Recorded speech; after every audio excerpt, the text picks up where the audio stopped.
अंदाज़ा है आपके जोश और जुनून का, लेकिन थोड़ी सी खामोशी ताकि मेरी आप बातें सुने।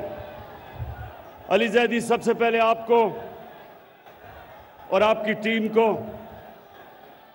जो अभी आपने सिंध का दौरा किया, मैं आपको खराज तहसीन पेश करता हूं। हमें सबको आपके दौरे से एक चीज वाज़ेह हो गई कि सारे पाकिस्तान में जो खित्ता सबसे ज्यादा तब्दीली चाहता है वो सिंध है। सिंध के लोग आजादी चाहते हैं ये डाकू जरदारी से, और इंशाअल्लाह आपने तो दौरा कर लिया, अली जैदी और शाह महमूद आप भी थे उनके साथ। अब अगले बारी मैं आ रहा हूं अंदरूनी सिंध का दौरा करने के लिए आपके साथ। मेरी अब मिशन है कि जो जुल्म सिंध के लोगों से हो रहा है, ये जो 14 साल जरदारी माफिया ने सिंध के साथ किया है, मैं अंदरूनी सिंध के लोगों को खास तौर पे आज पैगाम देना चाहता हूं कि आजादी का वक्त इंशाल्लाह आ गया है। उसके बाद कराची के लोगों के लिए एक तो मैं आप सबको केसीआर की मुबारक देता हूं, क्योंकि केसीआर अभी बनने वाली है। अभी तो ग्रीन लाइन, खैर उसकी मुबारक देता हूं, ग्रीन लाइन आ चुकी है, लेकिन अभी जो हमारा कराची का पैकेज आपके सामने आता जाएगा, और मेरा ये यकीन है कि कभी कराची में किसी गवर्नमेंट ने, फेडरल गवर्नमेंट ने कभी वो काम नहीं किए जो इंशाल्लाह हम करने जा रहे हैं। मुझे अपनी कौम का शुक्रिया अदा करना चाहता हूं कि पाकिस्तान की तारीख का सबसे ज्यादा टैक्स उन्होंने हमारी हुकूमत को दिया, रिकॉर्ड टैक्स कलेक्शन की, और उसकी वजह से हमें तौफीक मिली कि हम अपनी आवाम के ऊपर बोझ कम करें। हमने 20 रुपए पेट्रोल और फजलुर रहमान को कम किया।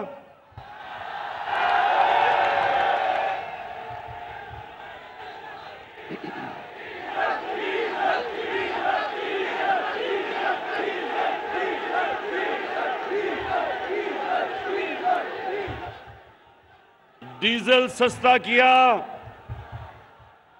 5 रुपए यूनिट बिजली सस्ती की, जब दुनिया में दोनों की कीमतें ऊपर जा रही हैं। आज आपको हैरत होगी ये सुन के कि पाकिस्तान में पेट्रोल और फजलुर रहमान दुबई से ज्यादा सस्ता है। दुबई में अपनी उनकी जमीन से तेल निकलता है, पाकिस्तान इंपोर्ट करता है। उसके बावजूद क्योंकि मेरी कौम ने मुझे रिकॉर्ड टैक्स दिया, मैंने उसका टैक्स का फायदा अपनी कौम को पहुंचाया और महंगाई से आपको बचाया।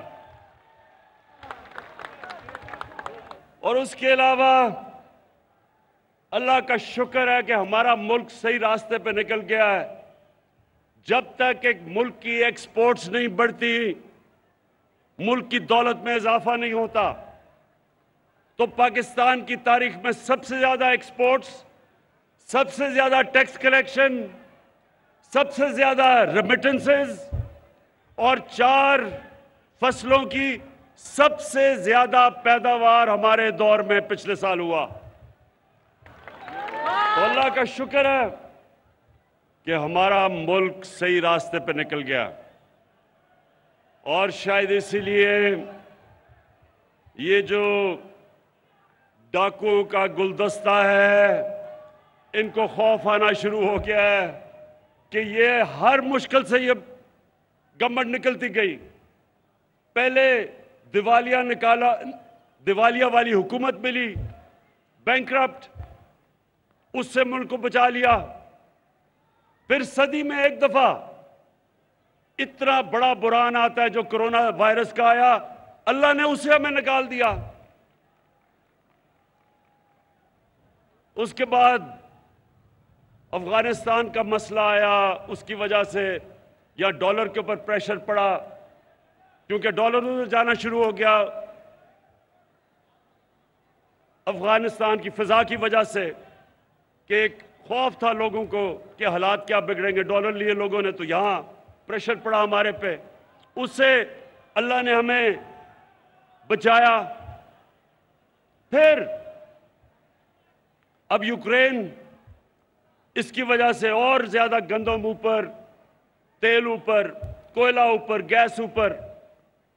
लेकिन अल्लाह का करम है कि मैंने अपनी कौम को इन सारी चीजों से बचाया है।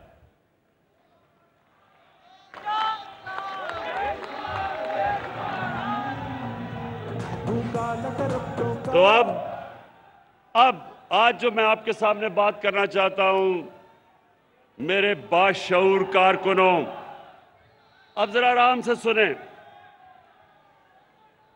इन्होंने अदम एतमाद की तहरीक चलाई। अदम एतमाद का इन्होंने असेंबली के अंदर हमारे खिलाफ दर्ज कर दिया। मैं आज अपनी टीम को बता रहा था कि इन्होंने वो काम किया है जो मैं अल्लाह से दुआ मांग रहा था कि ये करें। असल में सुने सुने, देखें, एक कहावत है कि जब गीदड़ की मौत आती है तो वो शहर की तरफ भागता है। तो ये चोरों के टोले की जो इंशाअल्लाह, मैं ऊपर वाले के ऊपर एतमाद है, इनकी जो सियासी मौत आई है, इन्होंने अदम एतमाद कर दिया है।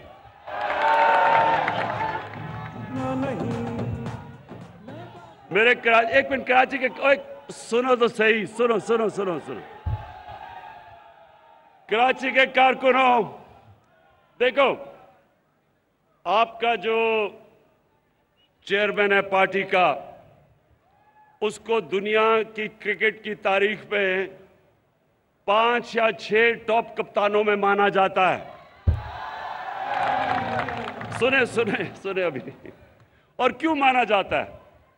क्योंकि क्रिकेट में कप्तान की कामयाबी का राज क्या होता है कि वो पहला दिन जब टेस्ट का शुरू होता है तो तब से वो प्लानिंग करता है कि दूसरे दिन क्या होगा, तीसरे दिन क्या होगा, चौथे दिन और 5वें दिन मैच उसने कैसे जीतता है। अगर उसमें ये सलाहियत ना हो, वो कामयाब कप्तान नहीं बन सकता। तो मैं बड़ी देर से इंतजार कर रहा था ये चोरों के टोले की, ये डाकुओं की। 25 साल से जद्दोजहद कर रहा हूं, 25 साल से इन चोरों के खिलाफ मैं जहाद कर रहा हूं।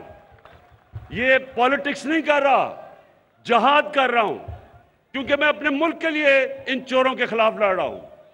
तो मैं, अब जरा सुने, अब मैं इंतजार कर रहा था कि ये हर 2 महीने के बाद चोर इकट्ठे होते हैं जी। आज गवर्नमेंट गई, कल गई, धरना हुआ, धरना उठा, लॉन्ग मार्च हुई। तो मैं ये 3.5 साल से मुल्क को संभाल रहा था, जो चोरी और दिवालिया निकाल के अरबों डॉलर चोरी करके ये मुल्क का बाहर लेके गए, तो हम उस मुल्क को संभाल रहे थे। लेकिन हर 2 महीने के बाद जी, अब गवर्नमेंट गई, कल गई। तो मैं सोच रहा था कि अल्लाह, ये किसी तरह ना इनकी गर्दन मेरे हाथ में किसी तरह आ जाए। तो अब अल्लाह, सुने तो सही।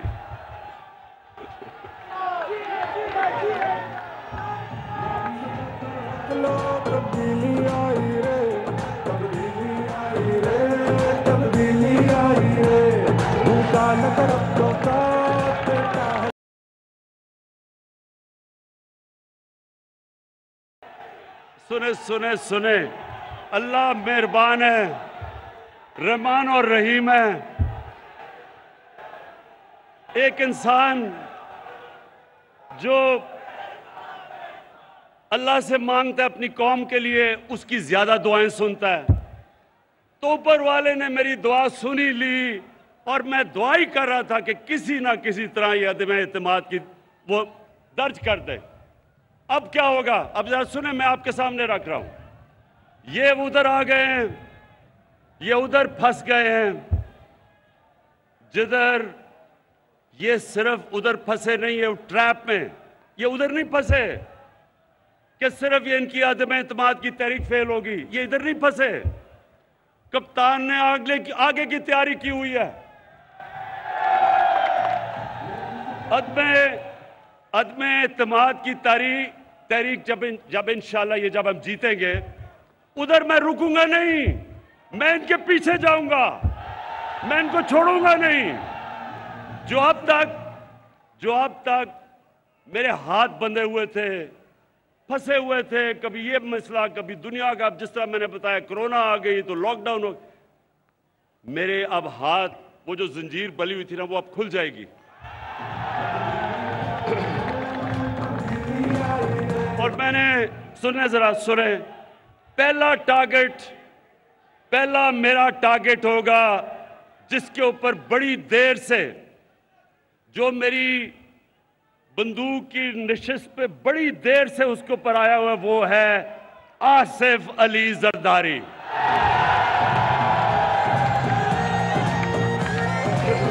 ये आदमी, ये जालिम आदमी जो पुलिस को इस्तेमाल करता है, लोगों को मरवाता है, गुंडों को इस्तेमाल करता है, जुल्म करता है, चोरी करता है।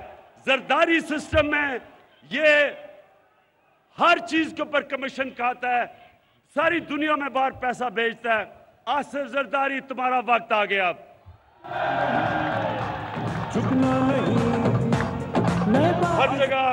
हर जगह ये पीछे फिरता है, पैसे के टोकरे लेके।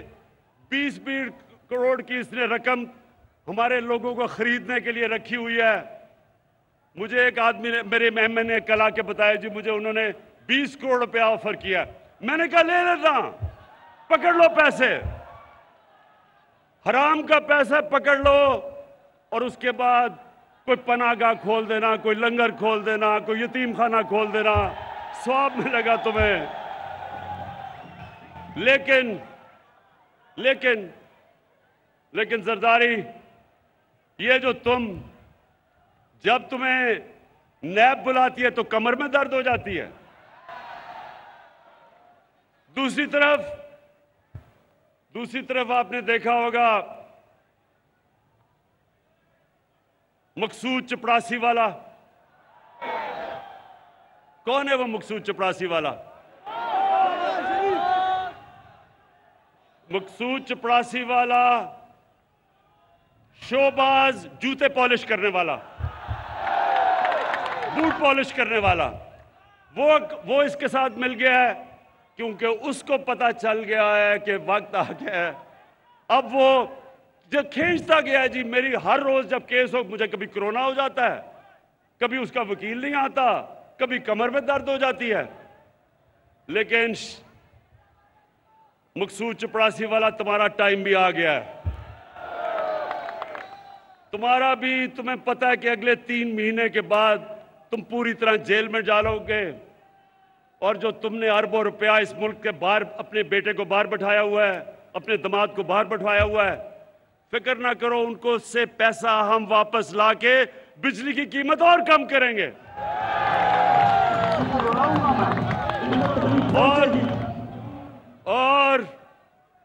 और फिर इनके साथ मिल गया है डीजल।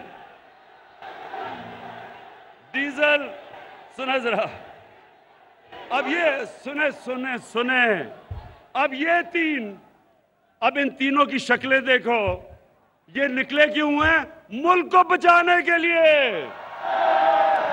ये चोर जो 30 साल इस मुल्क का खून चूसते रहे हैं, अब इकट्ठे हो गए हैं कि जी मुल्क को इमरान खान से बचाना है। मुल्क को नहीं आपने बचाना, अपने आप को बचाना है इमरान खान से। और फजलू सुन लो, क्योंकि मौलाना इसको कहना गुनाह है, इसको मौलाना कहना गुनाह है। डीजल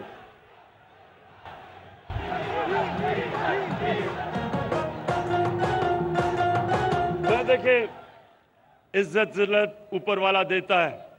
अब देखें, एक दीनी आदमी, जो कभी भी दीनी आदमी को तो अल्लाह की वो बातें करता है, अल्लाह को तो उसको इज्जत देनी चाहिए। इसका नाम लो तो लोग डीजल डीजल की आवाजें लगा देते हैं, शर्म की बात है। तो फजलू, मिस्टर डीजल, तुम भी तैयार हो जाओ। इसने कहा, जब इसको नैब ने बुलाया, इसके पास अरबों रुपए के असासे हैं, पता नहीं किधर से आए, क्योंकि काम तो ये कोई करता ही नहीं है। तो जब नैब ने इसको बुलाया तो कहता मैं 2000 लोग लेके चला जाऊंगा। नैब को डरा दिया इसने। फजलू, तैयार हो जाओ, ये जब फेल होगी, ये जब आपकी फेल होगी और इंशाल्लाह होगी, तो उसके बाद अगर 2000 लोग तुम नैब के बाहर लेके आओगे, 1 लाख लोग मैं लेके आऊंगा।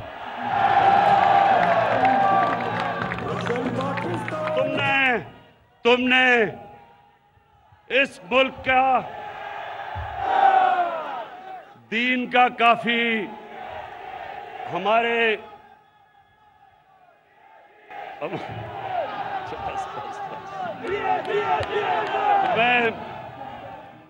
मैं अभी सुने इंशाअल्लाह अभी मैं जुमे को दीर जा रहा हूं। दीर के लोगों ने मुझे बुलाया हुआ है। इतवार को मैं पंजाब में हाफजाबाद जा रहा हूं। मैं अपनी कौम को, सारी कौम को बताऊंगा कि ये जो चोरों का टोला है, इसके खिलाफ जंग इमरान खान अकेले की नहीं है, हर बच्चे बच्चे की जंग है इन चोरों के खिलाफ। हर पाकिस्तान की, चाहे औरत हो, चाहे मां हो, चाहे बाप हो, हम सब ने ये जो 30 साल इस मुल्क से करते रहे हैं, हमने सब ने मिलके इनको उधर पहुंचाना है जिधर इनको बहुत देर से पहुंचना चाहिए था, पाकिस्तान के जेलों के अंदर।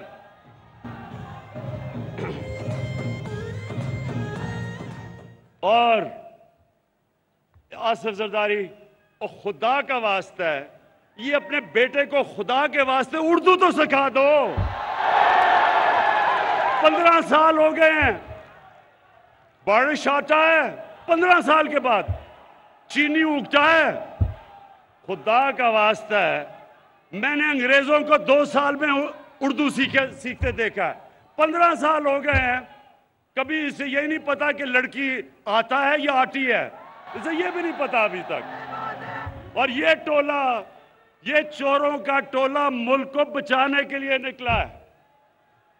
ये उधर आ गए। फिर से मैं कहता हूं, जब इन करप्ट चोरों की मौत आती है तो ये आज असेंबली की तरफ जो आ रहे हैं, अल्लाह तेरा लाख लाख शुक्र है कि तूने मेरी दुआएं कबूल कर ली हैं। और इंशाअल्लाह मेरे पाकिस्तानियों, मेरे कराची के लोगों, इंशाअल्लाह ये मुल्क एक बड़े अजीम ख्वाब का नाम है। इस मुल्क बनने के ऊपर जो नारा लगा था वो ये था कि पाकिस्तान का मतलब क्या? ला इलाहा इल्लल्लाह। अल्लाह के सिवा हम कभी किसी के सामने नहीं झुकते। और ये डाकू जिन्होंने पैसे चोरी करके बाहर रखे हुए हैं, ये हर बाहर से ताकतों के सामने ये झुकते रहे हैं। इस मुल्क के ऊपर 400 ड्रोन अटैक्स हुए 10 सालों में, जब ये जरदारी और नवाज शरीफ इक़्तिदार में थे। एक दफा ये नहीं बोले। कौन बोला था? तहरीक इंसाफ निकली थी। हमने यहां धरने किए थे ड्रोन्स के खिलाफ, क्योंकि ये वो लोग हैं जो जिन खुदाओं की पूजा उनकी करते हैं जिधर इनका पैसा पड़ा है। चोरी का पैसा इनका उन मुल्कों में पड़ा हुआ है, ये कभी उनके सामने अपने मुल्क की मफादात के लिए खड़े नहीं होंगे। मैं हमेशा समझता हूं कि पाकिस्तान को सबसे दोस्ती करनी चाहिए। किसी मुल्क के मैं खिलाफ नहीं हूं, लेकिन मैं किसी मुल्क को यह इजाजत नहीं दूंगा कि मेरी कौम के मफादात के खिलाफ वो कोई कार्रवाई करे।